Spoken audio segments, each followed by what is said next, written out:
Despite its childish and wildly immature nature, Talking with Dinosaurs is not intended for children. It has blasphemy, sweary words, sexy talk, and bad thoughts. It is for entertainment purposes only, and while care has been taken to keep information as accurate as possible, paleontology is an ever-growing field with new data and theories constantly changing how we see these prehistoric monsters. We can make no guarantees about accuracy. Not that it matters. Paleontologists are just making it all up as they go along anyway.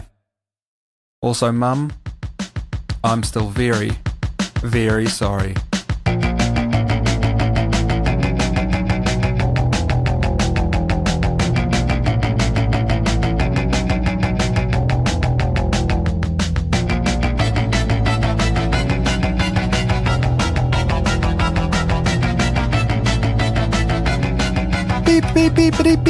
Beep. I am back with some hot off the press news. Before that though, a quick preface.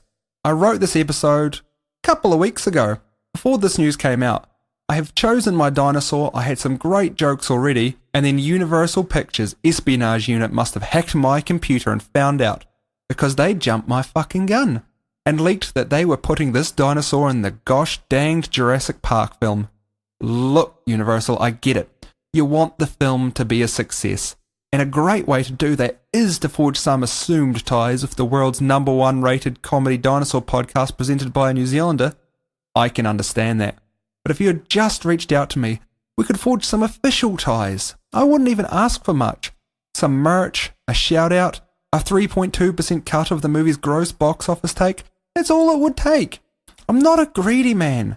Shit. Give me a meet and greet with Bryce Dallas Howard, BD Wong, or Rexy the T-Rex, and we can negotiate on the percentage.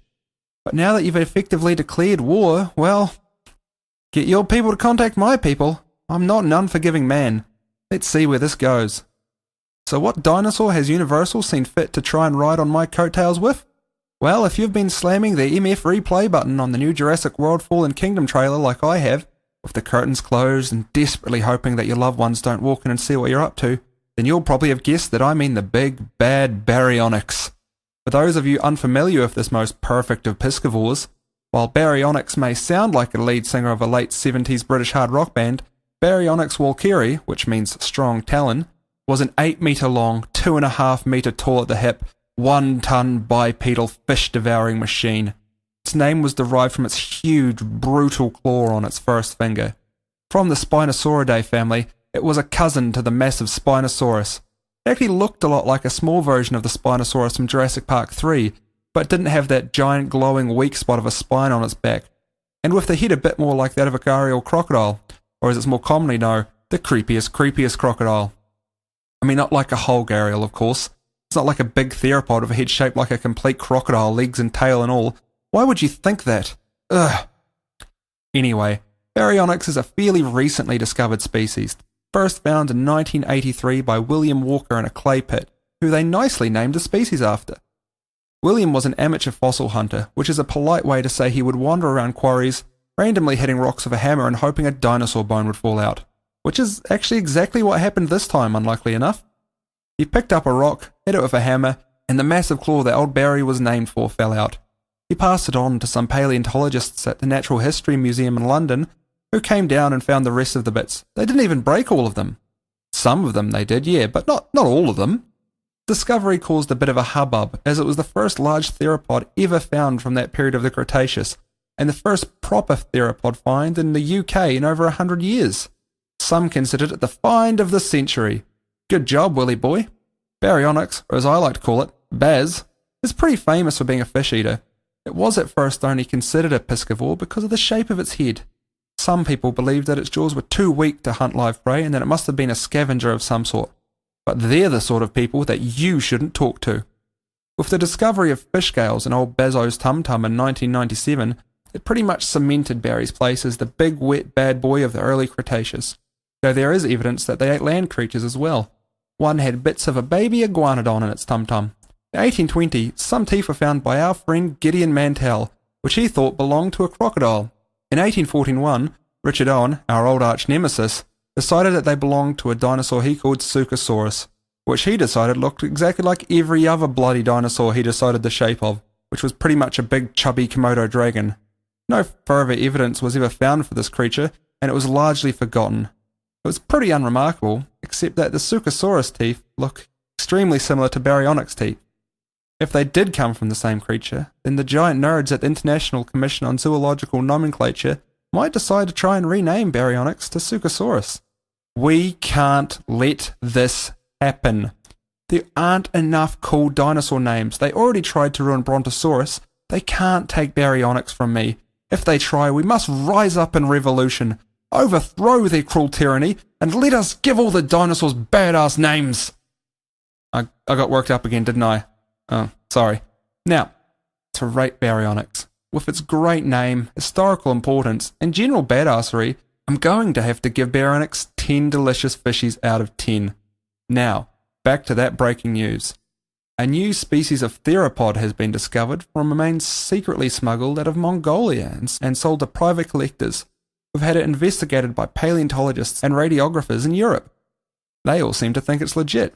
The wee raptor, by the name of Hauschkaraptor escalei, is very special because it is too believed to be semi-aquatic, which makes it the first non-spinosaurid semi-aquatic dinosaur ever discovered. How do they know it was a water-loving guy? Well, it helps that it looks pretty much exactly like a very stabby swan, except for the crocodile-like teeth and the big hands and feet that would be perfect for swimming. Welcome to the weird dinosaur family, Hauschkaraptor. We're glad to have you. And now it's time for Questions with Dino Boy.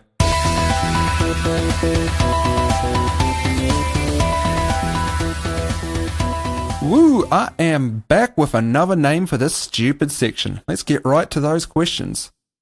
Our first question is, I'm sad because I had a dream that I had a cute little hadrosaur and I don't. Help! And that was from Ed, who is depressed about dinosaurs. Well, Ed, you've only really got 3 options. The first is to deal with your sadness in a healthy and productive way. I would provide more advice on how to do this, but it's not something I've ever really figured out. The second option is to embrace the sadness and spend the rest of your life in track pants and exclusively eating ramen noodles, which actually is a pretty attractive sounding option. Now, the third option is to let the sadness drive you into madness. Use that madness to feed your dinosaur passion, and use it to either, start a terrible dinosaur podcast or become a super genius evil scientist and bring dinosaurs back to life. Look into your heart. You know it must be done. Bring them up and you can use it to destroy the haters. You can control the world, Ed. I believe in you. Right. That brings us to the end of the show. I would like to give a shout out to Sarah Boopity Grant, Maddie Moffat-Ato, Coos, and Tyler for guessing that Baryonyx was this week's dinosaur on the Facebook page. And also to the good dude Maddie P, who tweeted at me about the Hauschkaraptor, that weird little birdie dude. They are champions. If you have any dinosaur information you want me to know, feel free to tweet it to me at TalkingDinoCast, jump onto the Facebook page, or email me at talkingwithdinosaurs@gmail.com. Or you can try screaming at the full moon. Sometimes I'm out there wandering around. I might hear you. You never know. And please, if you have enjoyed it, make sure you pop onto YouTube or iTunes or what we're now on, Stitcher, and give us, 5 stars. Tell us we're great. Tell them how beautiful I am. I mean, look how beautiful I am. Come on, look at me. Oh, wait. No, this is an audio medium. You can't look at me. Well, okay. Just do it anyway. Just because I got a pretty voice. No, okay. I can't get away with that one. Well, just do it. Because why not? What else are you going to do? Go make a sandwich? Ooh, sandwiches. That actually sounds good. All right, I'm going to go make a sandwich and speak to my lawyers about suing Universal Pictures. I've been Stefan Ado, and we've been Talking with Dinosaurs.